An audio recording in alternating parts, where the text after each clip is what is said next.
Hi, and welcome to Strap Watch, Michael Knapp Leather. Pretty cool, because I got to learn something this week, really over the last couple weeks, about a manufacturer I didn't know anything about, a watch manufacturer, and that's Maurice Lacroix. All right. So I had a gentleman, his name is Michael Lee. He actually lives in Poland. He's a subscriber, all right, and just has this watch and had recently ordered a strap that didn't fit. So you can see some pictures here where the strap was off to kind of the side and he wanted it like this, more underneath, to fit perfectly. He said, well, you can get it to work, but it doesn't fit right, it's not comfortable. And what he has, it's a part of their masterpiece collection line called the Cube, all right? Limited edition run. His is number 26 out of 88. So upwards of over $10,000 watch. Okay, he sent me this as well. So you can see, I mean, it's not a cheap watch. And, you know, he asked me through Facebook, Strap-A-Watch Facebook Messenger, can you make me a strap that'll fit? And I just got finished with it. He did place the order. We went back and forth for a good week, hammering out some details, and then he pulled the trigger and ordered the strap. So I was very honored to make this strap for this watch. And you know, I view my straps as pieces of art.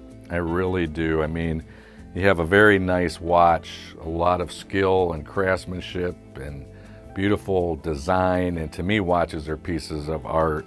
And I try to do the same thing with a strap to match that watch head. And you know, it's an honor. It's a real honor. That's the way I look at it when I'm making a strap for a gentleman's watch. And the biggest thing is getting him to fit properly. That's what he's had this problem with. And, you know, I'm going to be doing an upcoming show on sizing properly your wrists to your watch, because we have to take into account the lug-to-lug span of that watch in relation to the size of your wrist. And also the difference between a buckle, traditional buckle versus maybe a deployant clasp. All those things come into play, okay? And what my whole goal is to tailor make it to your watch wrist combination and then make it beautiful and high quality, and so that it's gonna last years and years and years to come for that watch. So that's today's show. We're going to be seeing me hand make this strap. I just got finished with it, and talk some more about Maurice Lacroix and the Cube and some of the other ones I like in that line. So stick around after the intro. We're going to get right into it.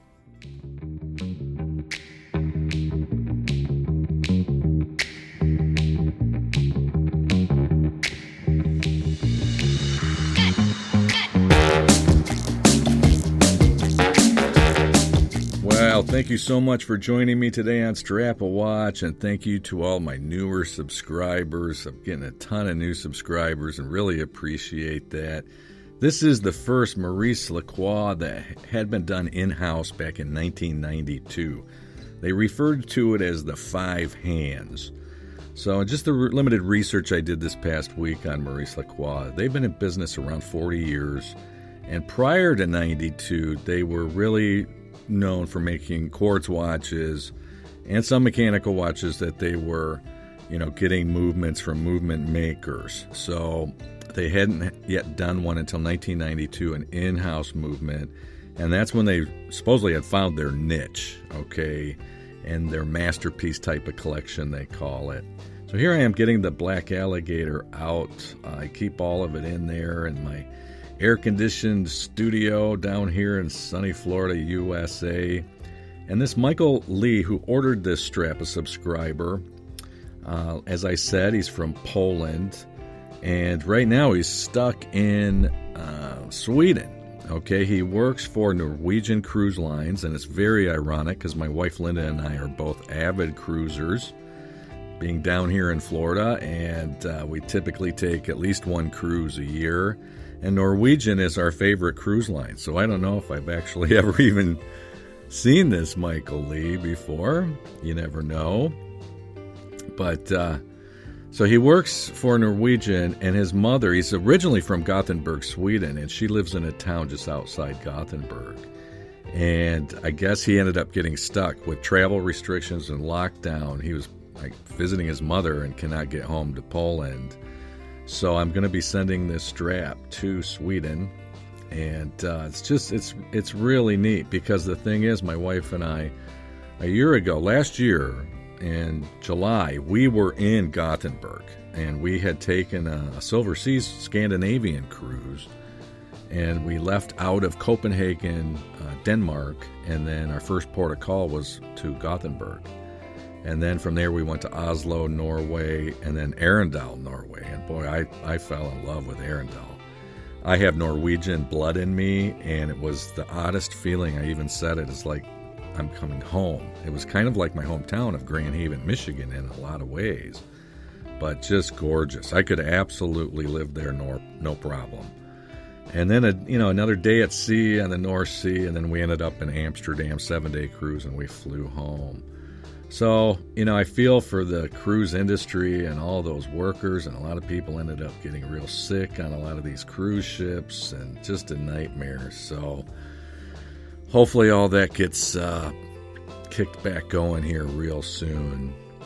And, as far as these Maurice Lacroix watches, there's some amazing technology behind some of these watches, and some of them are just gorgeous, and some of them are downright funky, and everybody's got their own style and what they like and what they don't like. And Michael's watch, this cube, is not a watch I would probably buy for myself. You could see, it's a limited edition. I don't know if it's going to be able to go up in value over the years. Probably, if these guys stick true to their mission and, hold their company together and for the long haul. 40 years is still kind of a younger company in the watch world.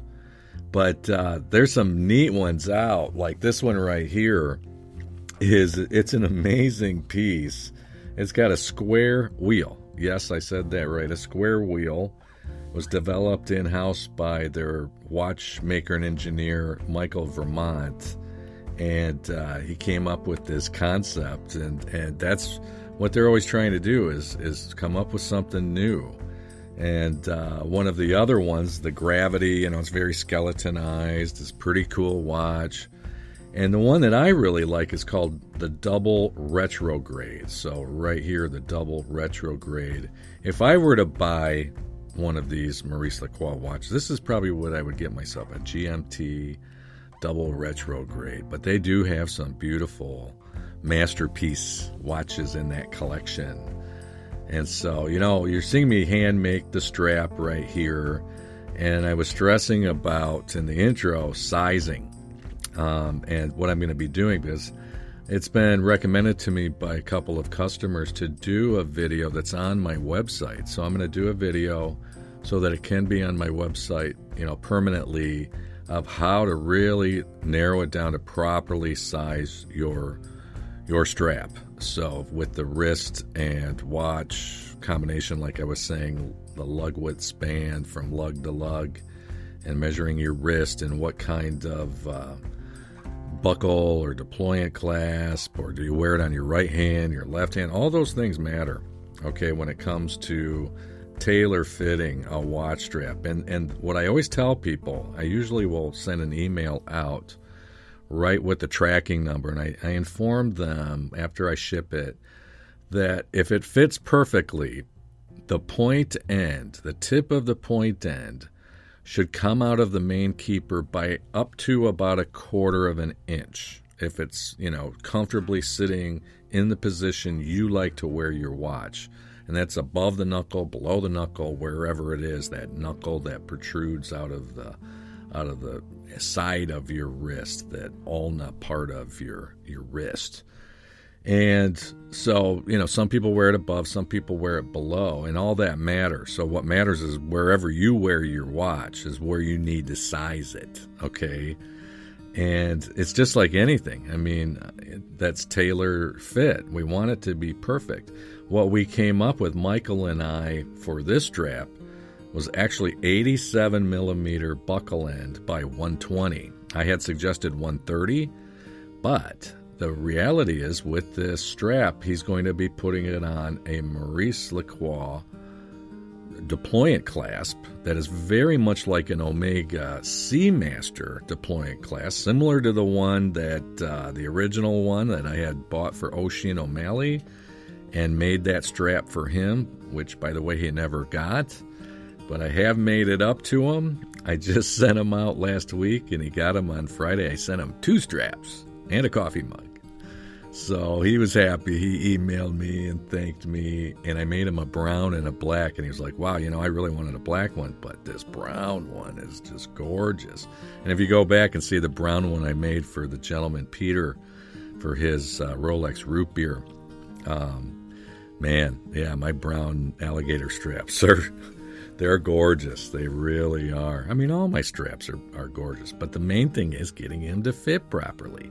So with this deployant class on Michael Lee's watch that we're making the strap for, the point end actually goes underneath the buckle end, so there's no keeper necessary, okay? And you can see he was very concerned about the taper, so that says 1781, 1755. I still yet have to put the edge coat on, so, about a 0.5 millimeter on each side is about another millimeter, and then I have to do some sanding as well. So it should be right at about 18, right there. It's pretty perfect. 21 millimeter lugs, and he ordered quick release lug pins. So those are 21 millimeter quick release lug pins sent in there. And then the buckle end, you can see it has a pin in it. I'll pull that out just prior to shipping it to Michael. I'll get it all nice and pretty and packaged and take that out, and then he'll use the pin that's in that deployant clasp to set it for the watch. And I can't wait to get some pictures from him and to see how well it fits. And that's another thing. Anybody again that's newer, I say this on every episode. Strap a Watch. I started a channel last year, so it's coming up. Really, it's coming up on 6 months now. It is. And so I started it primarily for promoting the wearing of mechanical watches, but just any watch. I don't care. I mean, I own quartz watches, and, the whole point is there's no watch snobs on my channel. That's what I don't want. And I don't want people ever dogging a watch. And I've had a couple. I mentioned on one of my first shows that, when I travel with a Timex Indiglo on long flights, night flights over to Europe and stuff like that. So I can really see the time, and I just want a real thrasher. I'll wear a Timex Indiglo. And some guy just, berated me about that. And I blocked him. Hey, I'm not going to put up with that. I'm just not. So no snobs. It's so much like with motorcycles. I just bought my wife a new motorcycle on Friday, so take a look at this. It's pretty cool. Honda Shadow Phantom, and I traded in a Honda Shadow in 2006, and this is a 2019 Honda Shadow Phantom. So got a real sweet deal on it. It's a 19, all the 20s are out, and she loves it. We just went for a ride today on our bikes, and so there's mine. Mine's a Honda CB1100. I've turned it into kind of a cafe, gentlemanly cafe racer style bike. So it's a lot of fun for us to be able to get away and just ride. But you got your Harley guys and some other motorcycle snobs that come down on, you ride a Honda, man. And it's the same thing in the watch world. It's just so BS, man. And if I get people that are slamming other guys' watches ever or whatever, you're gone. I'm sorry. As small as I am, I don't care. I really don't. I'm trying to build a family here of fellow watch enthusiasts and leather crafters and people that are into design and style and travel and all kinds of cool stuff. And if I get trolls, and it's inevitable. I've had a couple already. I'll just block them. No big deal. But I'll tell you, this strap, it turned out really sweet. What I'm doing here is putting on some conditioner. It's called Repton. And anybody that gets an alligator strap, that's the product you ought to get, Repton. R-E-P-T-A-N, I believe. Yeah, Repton. And you just, a couple times a year at least, wipe it on, thin layer on. You can put it on all over the whole watch. So get it in there real good. Let it sit for about 15 minutes. And then buff it out with a microfiber. If you have a shoe brush with soft, like horsehair, you can brush it out as well and buff it. And then, finish it with a microfiber.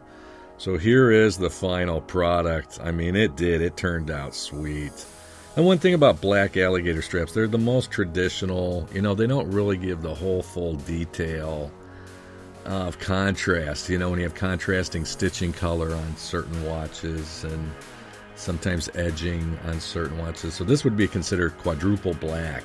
Black alligator upper, black calfskin lining, black stitching, and black edging. So quadruple black. Sometimes you get guys that want stitching different colors on each side and different edge coat and different bottom and everything different. Well, listen, thank you so much for joining me today, you guys. If you haven't subscribed, please subscribe to the channel. God bless you all, and until the next show, keep on ticking.